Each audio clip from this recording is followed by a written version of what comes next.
Hello, welcome to my channel. My name is Nate, and today we're going to be converting this space behind me into this. Stay tuned, we'll be right back with you.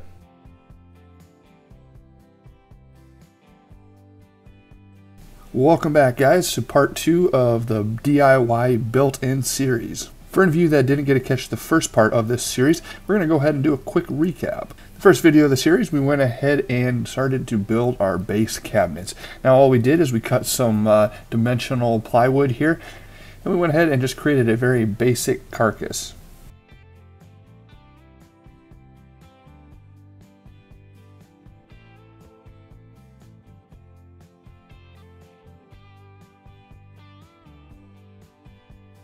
I went ahead and divided this up into 4 equal parts, and then from there we went ahead and created a base out of some treated lumber.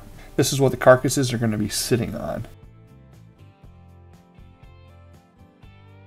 Once we got everything kind of secured, we went ahead and secured them to each other, and then we went ahead and secured it to the back wall through a stud.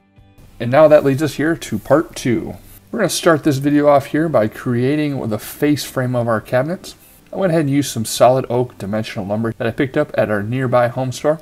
You can go ahead and use whatever type of wood you like. I personally kind of like the look of oak, and I definitely wanted to go with a hardwood. Once we had all of our face frame pieces cut, went ahead and drilled out some pocket holes. Now these pocket holes you see here will be hidden, so you don't have to worry about seeing these from the front side.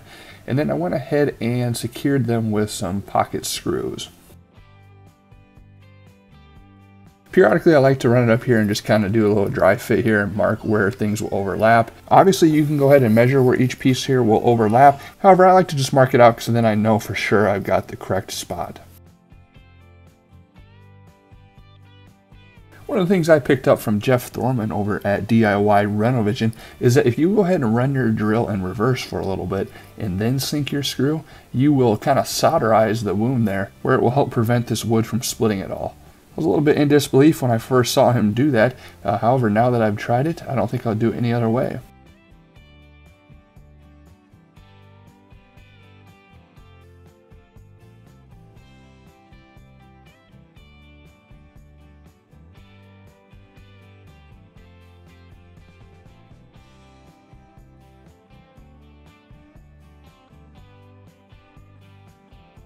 Alright, so now we're going to go ahead and start cutting our top. All I'm doing right now is I'm just going to go ahead and cut this to dimensions so I can fit it within my space.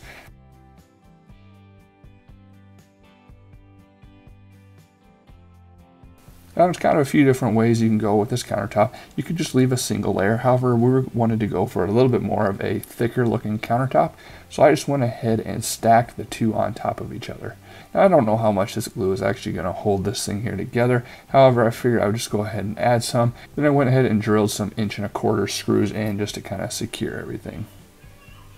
Once the glue has had time to dry, then I went ahead and secured a 1x4 to the edge of this just to hide the ugliness of the two boards stacked on top of each other.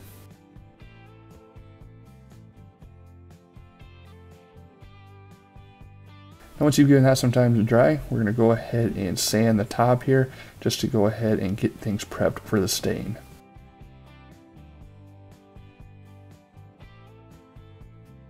And then I'm also going to go ahead and sand the face frame as well.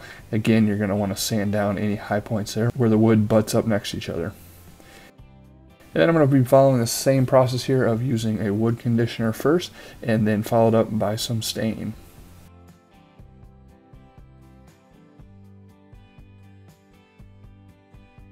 Now for both the face frame and the top, I went ahead and did a total of 4 coats.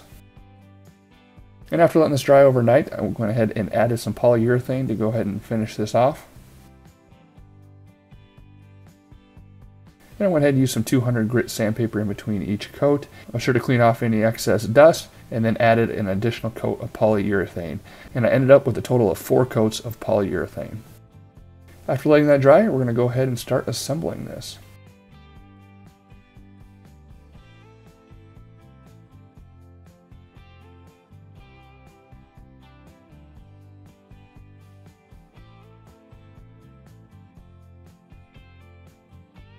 Things are pretty well level, but this back corner here was sitting a little low. So what you can do is you can go ahead and use a wood shim to level that up. Went ahead and added a little stain to the shim just so you couldn't see where it was at. Then from there, I went ahead and secured the top down to our base cabinets. A couple different ways you can do this here. I just put a screw in on the front and the back side here of our support pieces. If you feel more at ease with adding a couple screws, by all means, go right ahead.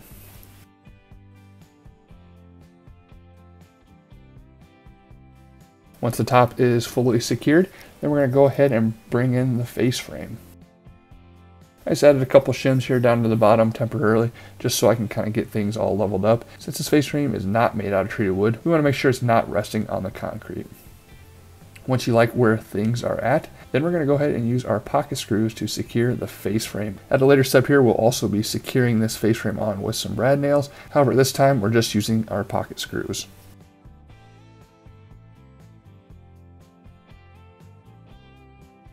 Alright guys, so that wraps up this part for now. Be sure to check out the description down below. I'll be linking each part as I release them. So no matter when you're watching this, you should be able to find the updated list down below.